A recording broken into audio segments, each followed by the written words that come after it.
A common question I get from a lot of friends and family is, I want to buy a new computer. What should I get? Hey everyone, I'm Austin, and my goal in these videos is to help you get the most out of your tech and make informed decisions as a consumer.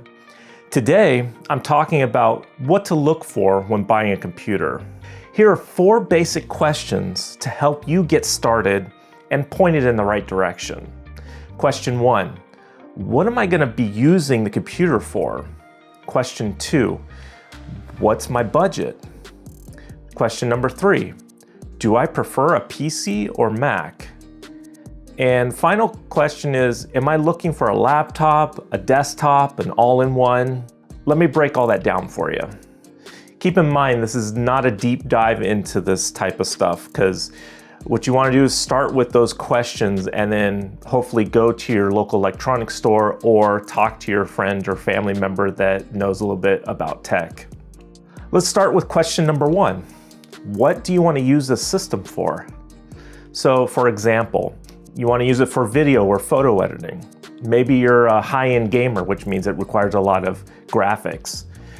Maybe you're just a web browser and you do some video calls and email. Perhaps you're just doing some audio production, like you're creating music or podcasts. Or are there other specific types of work that you'll be using this computer for? There's a whole list of other things. This will get you started at least in the right direction for this question.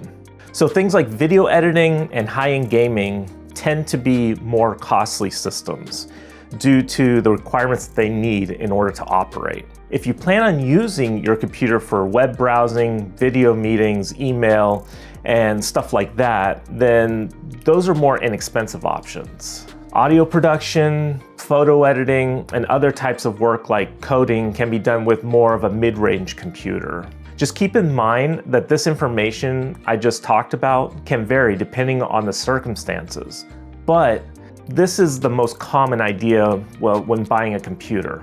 So question number 2 was, what's my budget? Computers have a huge range in price, from a few $100s to thousands of dollars. Cheaper computers are typically slower and won't last as long as a more expensive computer.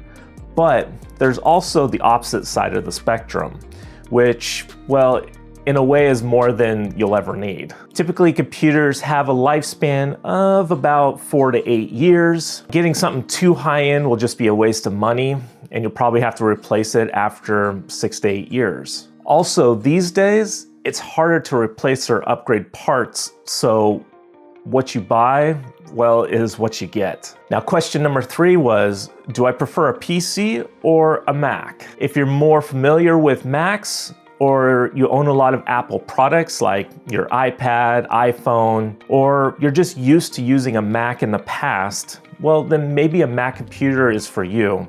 You don't need to relearn a whole new system. Now, if you want to be a gamer, have access to the biggest library of games, then something like a Windows computer is still the way to go. Or maybe you're just more comfortable using Windows. Question 4 was, am I looking for a laptop, desktop, all-in-one? So to break those down a little bit, an all-in-one system typically consists of a monitor with the computer built into the back of it. You can usually find those on the Mac side of things. They sell their iMacs, which are all-in-one systems.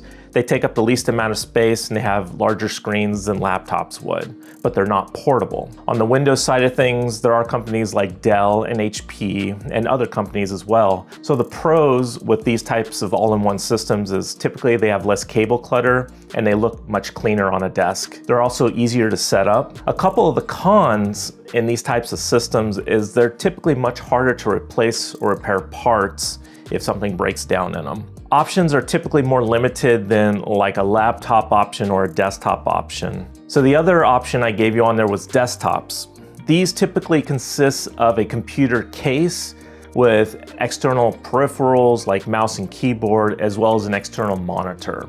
Some examples on the Mac side of things are the Mac Mini, the Mac Studio, and the Mac Pro. Windows-based computers are typically those pre-built ones, like from Dell or HP, Alienware, MSI, and other companies, or ones that you build yourself.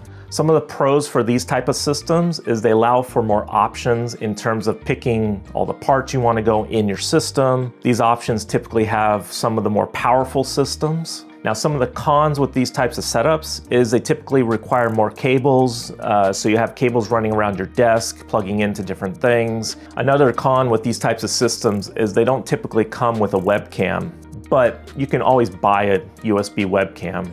And depending on what size of desktop you buy, they can take up more space as well. And the last example on this list is, of course, the laptop, which is the only portable option on this list. So if you need something that you could take with you to school, to work, or on your trips, then this will probably be your only option, unless you just need to check email and web browse, which then you can use a phone or a tablet. Some of the pros about a laptop is they're great for people on the go that need more than just a tablet. It comes with everything you need to get started, many options and companies to pick from as well. Some of the cons with this setup is typically this is the more expensive option due to the research and development needed to get all these parts into such a small space. These systems are typically much harder or sometimes impossible to upgrade or replace parts as well. So like I said earlier, this is just an overview of what you want to ask when you're looking to buy a new computer system. This will help you get started and figure out what kind of system you might need. It's all about narrowing down the hundreds of options to something more manageable. Now, if you have any questions or I missed something, please let me know in the comments below. And I'll be doing other videos that dive into each of these parts more in depth in the future. If you have any suggestions for future videos that you want me to do, let me know. And I plan on making another video to talk specifically about the portable options like tablets, laptops, and 2-in-1s and the differences between those types of portable devices. If you're interested in that, please make sure to subscribe and set the reminder to let you know when I have other videos. And thanks for watching. Bye.